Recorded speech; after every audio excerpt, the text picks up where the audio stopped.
dia, galera. Mais uma vez estamos aqui online para gravarmos uma aula sobre osmose em célula vegetal. É o módulo 16 da frente 1, ok? Vamos recordar alguns conceitos. Vocês se lembram que a membrana plasmática está aqui, essa é uma célula eucariótica, que tem aqui a carioteca. Só pode ter sua estrutura evidenciada aqui por microscópio eletrônico de alta resolução. Ela exerce permeabilidade seletiva, é semipermeável. Então ela tem a capacidade de selecionar substâncias que entram ou saem da célula. Esse transporte de fora para dentro ou do interior da célula para fora dela tem de vários tipos. Quando o transporte é passivo, significa que não vai haver gasto energético, então, consequentemente, a célula não vai gastar ATP. Quais são os tipos de transporte passivo? Difusão e osmose. Quando o transporte é dito ativo, aqui significa que a célula vai gastar energia. Então, ela vai gastar ATP. Por exemplo, bomba de sódio e de potássio. Quando nós estudamos o sistema nervoso, nós vemos que ele transmite impulso nervoso.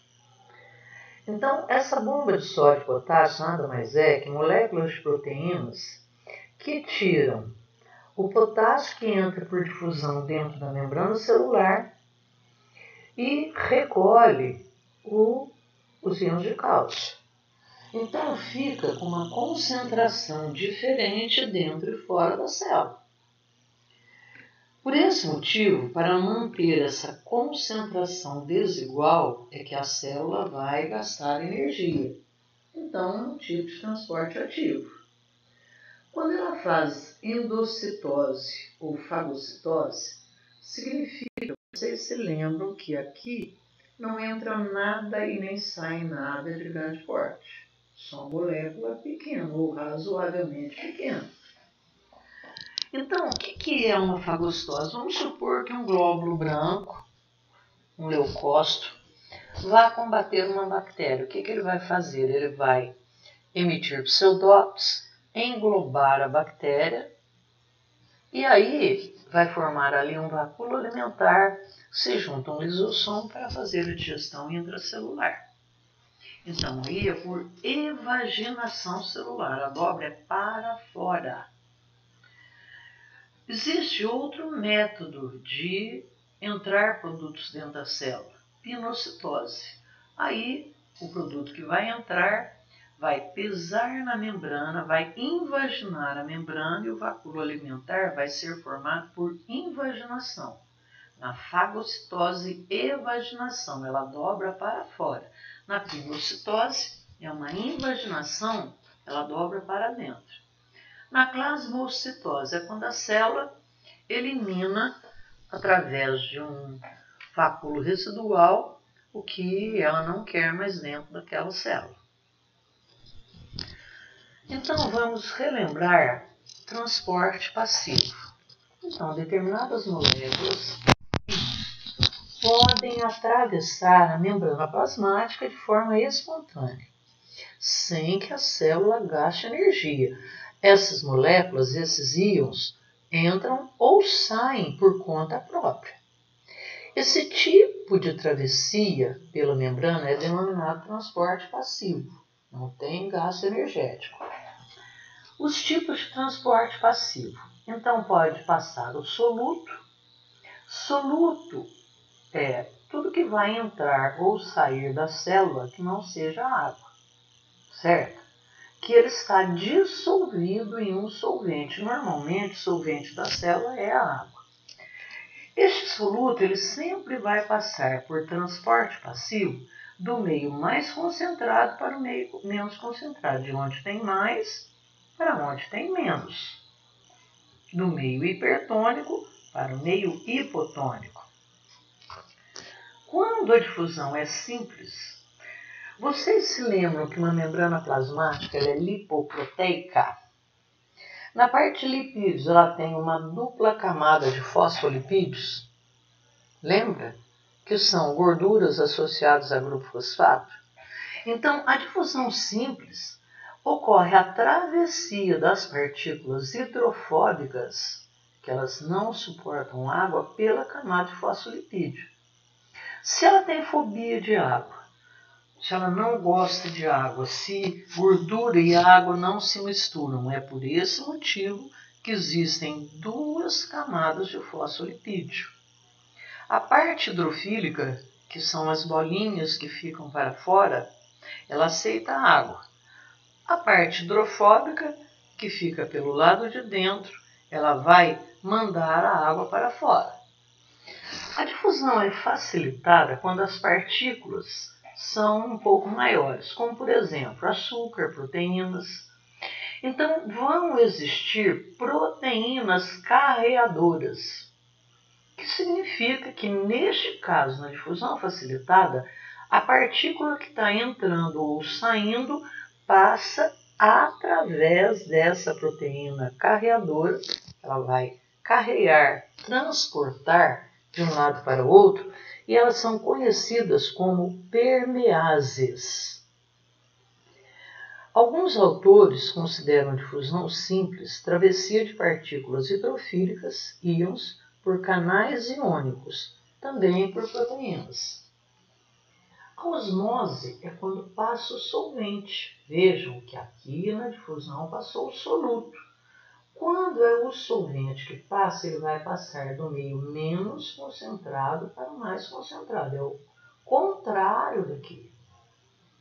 Então, neste caso, quando o solvente passa do meio hipotônico para o meio hipertônico, do menos concentrado para o mais concentrado, é chamado de osmose. Isso ocorre em travessia de água do meio hipotônico, menos concentrado e, portanto, mais diluído, para o meio hipertônico, mais concentrado e menos diluído. Menor parte pela camada de fosfolipídios e a maior parte por proteínas da membrana chamada de aquaporinas. Essas aquaporinas facilitam a entrada de água através de proteínas.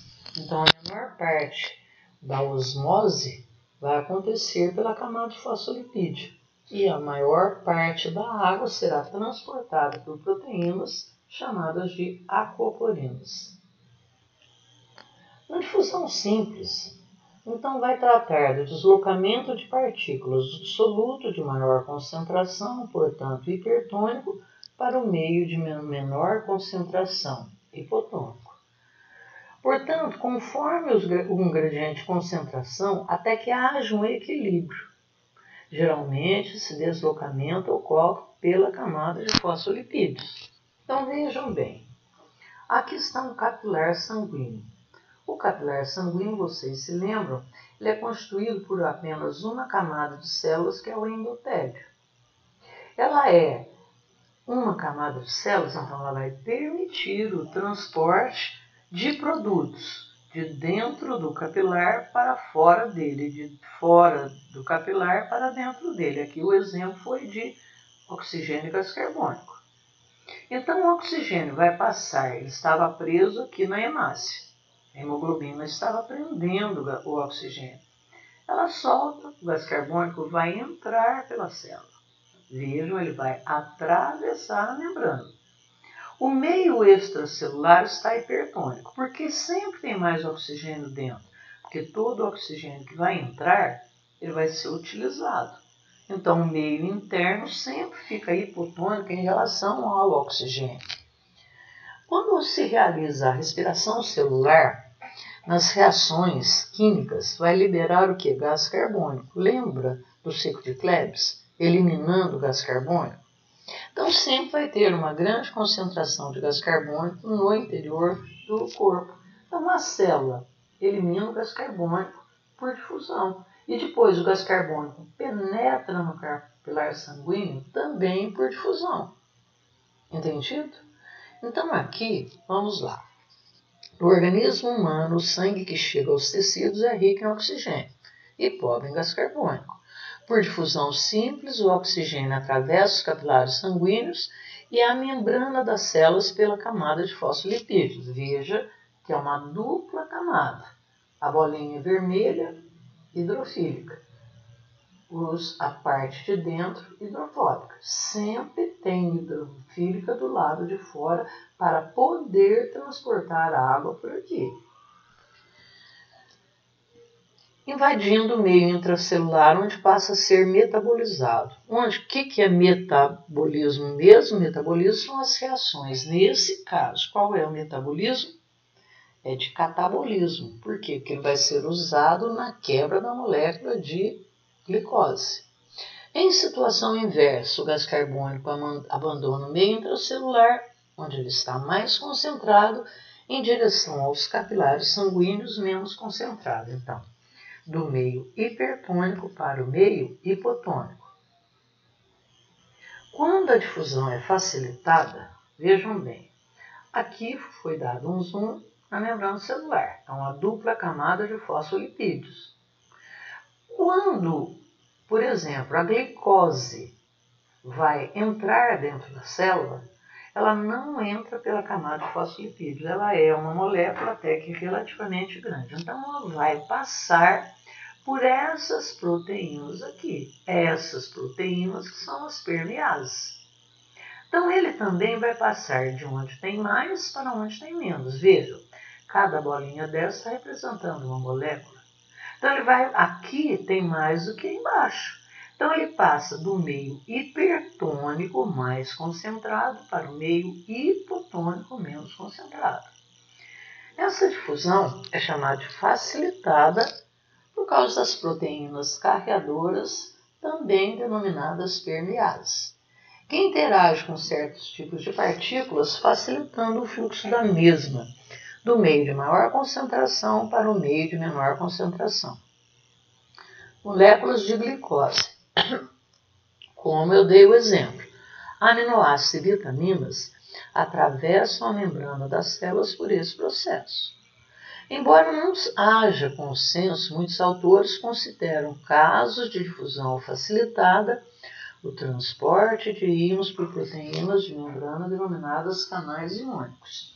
Então, isso ainda é uma coisa em discussão. Eu já falei isso para vocês. Então, vamos lá. Difusão iônica, difusão facilitada de íons. Então, aqui estão os íons. Aqui, ampliada a membrana. Então, esse canal aqui de proteína, ele vai estar sempre aberto, permitindo o transporte dos íons do meio mais concentrado para o meio menos concentrado. Então, esses difusão iônica pelos canais iônicos, eles são controlados. Esses canais abrem ou fecham de acordo com estímulos físicos ou químicos. Isso, físico, é um impulso nervoso, químico, um hormônio, por exemplo, que se vocês lembrarem de quando estudamos célula nervosa, seriam esses canais iônicos que iriam permitir, então, a entrada e saída de potássio e íons de cálcio, íons de potássio. Pressão de difusão. Para ilustrarmos, consideramos um balão de borracha cheio com gás odorífero, H2S, sulfeto de hidrogênio. Você sabe que o cheiro é ruim, certo? As moléculas do gás que estão confinadas no balão, o balão foi preenchido com esse gás. Exerce uma pressão sobre as paredes, por isso que o balão fica cheio. Se o balão agora for estourado, as moléculas de H2S irão espalhar rapidamente pelo meio ambiente. Então, elas passaram do lugar mais concentrado para o menos concentrado. Isso aí a gente nem precisa muito de um balão de borracha com um gás mal cheiroso. Basta ter um flatulento na sala que logo a classe percebe que passou do lugar de maior concentração, quem eliminou o flatus, para o de menor concentração, onde se espalhou o mau cheiro. Então, o fato permite afirmar que a concentração das moléculas em espaço pequeno promove o desenvolvimento de uma pressão que resulta na difusão da molécula. Então, ao serem espalhadas, aumenta a energia cinética e faz com que ocorra essa separação. Essa pressão pode ser chamada de pressão de difusão ou simplesmente PD. P de pressão, D de difusão. Então, olha bem o caso aqui de osmose. Vocês notem que aqui é molécula de açúcar e o pretinho está representando molécula de água. Essa membrana aqui é semipermeável. Uma membrana semipermeável, ela deixa passar moléculas pequenas, mas não deixa passar moléculas maiores. Quais são as moléculas pequenas aqui? É de água. As menores são as pretinhas, estão representando a água. Qual é a molécula grande aqui? A molécula de açúcar. Se ela é semipermeável, ela só vai deixar passar a água. Este meio aqui está hipertônico em relação a esse. Então, essa água está mais doce que aqui. Como a membrana é semipermeável, vai acontecer a osmose. A água vai passar do meio menos concentrado para o mais concentrado. Por isso que o nível aqui ficou diferente. No início ele estava igual. Aqui só a água passou. Quem puxou a água? Quem puxou a água foi as moléculas de açúcar por deixarem esse meio mais concentrado. Entendido? Outro caso aqui de osmose. Então, na osmose trata-se de passar do solvente como a água, porque sempre falo em água, porque no nosso organismo o solvente é a água. Do meio menos concentrado hipotônico para o meio mais concentrado hipertônico, até que os dois meios atinjam concentrações iguais. Quando os dois meios ficam a mesma concentração, eles são chamados de isotônicos. Isso é igual. A maior parte das moléculas de água atravessa a membrana plasmática por proteínas especiais denominadas aquaporinas. Já falei para vocês. Enquanto que a menor parte faz travessia pela camada de fosfolipídio. Então, se deixarmos aqui, depois de um certo tempo, o meio hipertônico, ele está com 80 gramas de açúcar e 600 ml de água. Nesse meio hipotônico, 40 gramas de açúcar e 600 ml de água. Então, a quantidade de água é igual, a concentração que é diferente. Na osmose, vai passar do meio menos concentrado para o meio mais concentrado, até que os dois fiquem isotônicos. Aqui nós vamos falar em osmose em célula animal. Por que temos que prestar atenção aqui? Isso aqui vocês estão vendo uma hemácia. Hemácia é uma célula animal. Célula animal não tem parede celular.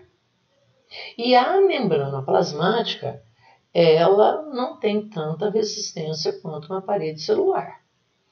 Então, se o meio está isotônico, como no nosso plasma sanguíneo, a quantidade de água que entra é a mesma quantidade de água que sai. Então, a hemácia não vai perder a sua forma. Por isso, quando uma pessoa está desidratada e ela vai para o hospital, o que é estar desidratado? É perder a água do corpo, está com menor teor de água do que deveria. Por que vai fazer soro na veia da pessoa ao invés de colocar água, que é o que está faltando? Para não alterar o meio do plasma sanguíneo, para ele continuar a ser isotônico. Por esse motivo que o médico ele também tem que saber a concentração do sangue e quanto de concentração ele vai ter que colocar naquele meio para não dar problemas nas hemácias. E se fosse colocado só água, ao invés de soro? Aí, como ela está mais concentrada, porque a água é menos concentrada, notem que aqui só está entrando água. Neste caso, ela já está deformada. O que vai acontecer em seguida? Hemólise. Significa lise quebra, a hemácia quebrou, a hemácia se rompeu, porque, sendo hipertônica, ela puxou água para dentro do corpo. Ela sempre vai puxar, até aquele momento que a membrana plasmática não suporte a pressão e sofre lise, arrebenta. Neste outro caso aqui, se o meio está hipertônico, o meio hipertônico mais concentrado está puxando a água da hemácia. Ela vai ficando crenada ou murcha. Se isso continuar, vai acabar o quê? Morrendo. Ficou claro? Então vejam aqui. Hemácias perdem água por osmose e murcham. Então está saindo água. A solução está hipertônica, do lado de fora, mais concentrado que dentro da hemácia. Aqui a solução está isotônica. Vejam que a água que entra é o mesmo volume da água que sai. Então, ela fica com o volume inalterado, porque a solução está isotônica. A concentração de dentro é igual à concentração de fora. Certo? A hemácia hemolizada, que sofreu hemólise, vocês notem que ela arrebentou. Por quê? Porque ela foi puxando água para dentro do corpo. Aí, arrebenta, sofreu lise, sofreu hemólise, porque é na hemácia. Só que a osmose na célula vegetal, ela não acontece da mesma forma. Então vejam lá. Se o meio... Por que não acontece? Primeira coisa, porque ela tem parede celular. Então essa estrutura aqui é a parede celular.